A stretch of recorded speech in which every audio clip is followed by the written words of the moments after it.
Injury কাটিয়ে অবশেষে মাঠে ফিরছেন নেইমার জুনিয়র। দলের সেরা তারকা খেলার জন্য পুরোপুরি প্রস্তুত বলে জানিয়েছেন গ্যাব্রিয়েল মার্তিনেল্লি।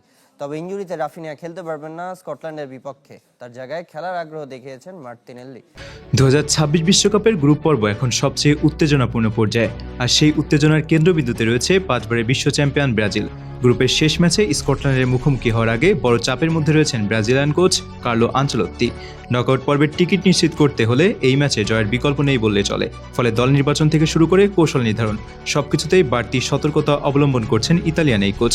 গ্রুপ পর্বে ব্রাজিলের শুরুটা আশানুরূপ ছিল না। প্রথম ম্যাচে মরক্কোর বিপক্ষে ড্র করার পর দ্বিতীয় ম্যাচে হাইতিকে হারিয়ে কিছুটা স্বস্তি পেয়েছে সেলেসাওরা। তবে এখনও নকআউট নিশ্চিত হয়নি।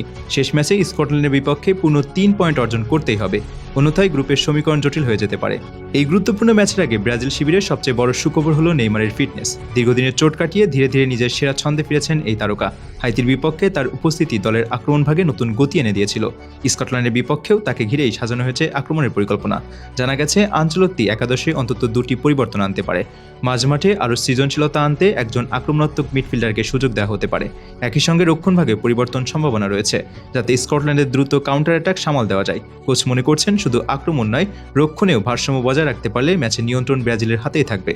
স্কটল্যান্ডকে হালকাভাবে নেওয়ার সুযোগ নেই। ইউরোপের দলটি ইতিমধ্যেই দেখিয়েছে তারা সংগঠিত ফুটবল খেলতে পারে। শক্তিশালী রক্ষণ এবং দ্রুত পাল্টা আক্রমণ তাদের প্রধান অস্ত্র। বিশেষ করে বড় দলের বিপক্ষে তারা ধৈর্য ধরে খেলে সুযোগের অপেক্ষায় থাকে।